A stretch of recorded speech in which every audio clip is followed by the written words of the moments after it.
when you have a child, you have to realize that that child is not just yours. Oftentimes I hear women say, well, if you don't like me and I'm their mama, then you can't see the kids, then you don't like my kids, and if you're not nice to me, you can't see my kids.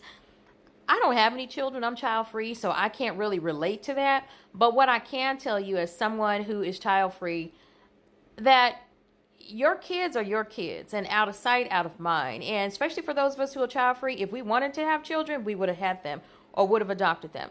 Many times people ask me, why come you don't or didn't have any children? And I would say, I never wanted to have any children. And then, oh, you must have had so many abortions, or you couldn't have kids. No, it wasn't that, because even if I couldn't have kids, which I was never diagnosed with not being able to have them, but in the line of work that I worked in, I would have at least two, because of where I worked, in the line of work I was in, I would have at least two single moms or teenage moms that would come and ask me if I wanted their babies. So if I wanted a child, I would have taken a child. There was one child that I wanted, and the mother was mentally ill, ended up abusing the kid, and I don't know if the child is dead or alive. Now, that child I kept for an extended period of time, fell in love with the child, had motherly instincts toward the child, and yeah, that child I really cared about. Like, even today, if she showed up on my doorstep, she has a place with me. She could live with me. But other kids that you don't know or never met, just because you're my sibling or you're my cousin and that's your child, that doesn't mean that I have any feelings for them. And I know people want to say, well, they family, they blood. But, there have been people that have worked with, lived next door to people that they found out were their siblings, and they didn't have any affinity for them. And many times we see stories where people were working with someone and found out that it was their brother or their mother or their father, and they just couldn't stand them. When you have kids, you have to realize that it is supposed to be a village, and the people in the village will take care of your kids if you allow the people in the village to be around your kids, if you help with the village, if you contribute something to the village. It would be just like, let's just say you have a village and you're stranded on an island, and you have a village or a tribe of people, a group of people, and there's a woman who has children, and she ends up getting a bunch of coconuts and a bunch of food.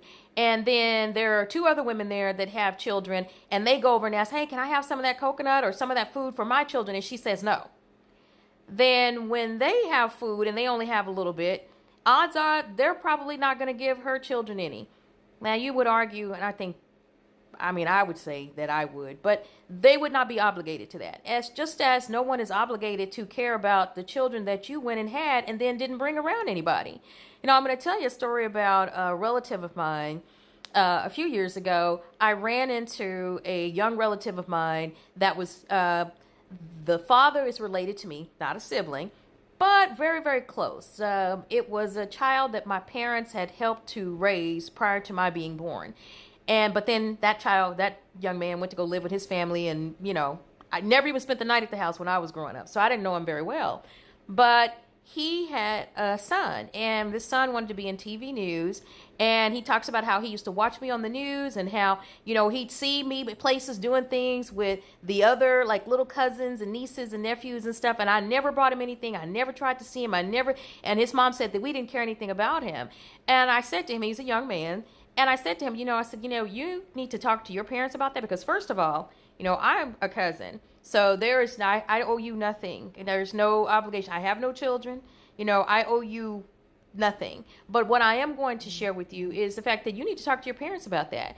Because here's what happens is people go off and have kids, litters of children, mix match kids by different people, and then expect everybody in the family to love them as if they are a grandchild that they see every Christmas or every day over at grandma's house.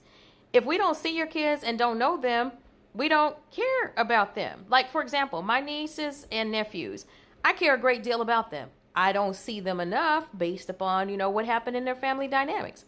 I don't see them enough. I'm not as close to them as I would like to be. I'm not as close to them as I was to my aunts and uncles, but my parents were married. We would go see my grandparents in Plainview, Texas, and then we'd go see my grandmother, who was still living. We would see her she lived in the city with us every weekend. And so we go over to Meemaw's house on Saturday, and then probably 2 Sundays a month we would go see my dad's parents.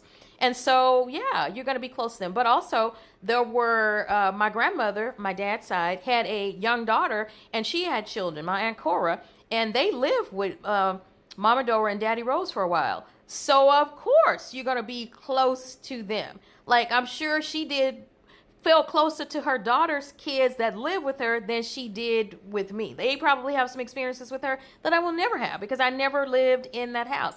The same way with my Meemaw that lived in my hometown, that I would go and stay over her house sometimes during the day. I had other cousins that lived in Dallas that are my age, and they're like, well, what was Meemaw like? Because they didn't spend time with them. And what I'm going to say to you is out of sight, out of mind. And if you don't bring your kids around people, people are not going to care about them as if you had.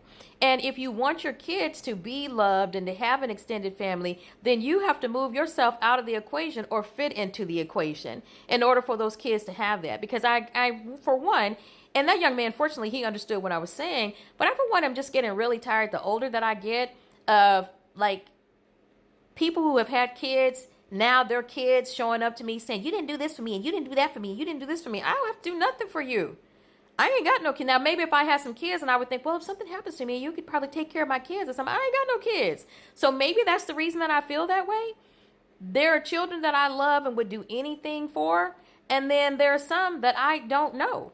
And the last thing I'll say about this is that my sister and I had a youth program and a ballet school.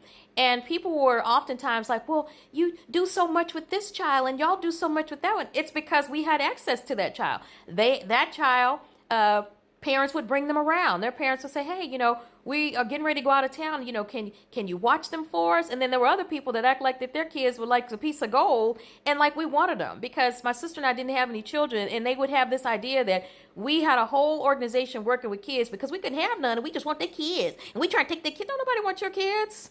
They don't, because first of all, some of them look just like you and act just like you. And that would be the opposite of what anything that I would want in my family. And then those that bring their kids around to have an extended family, they're going to have a lot of people that love on them and care about them.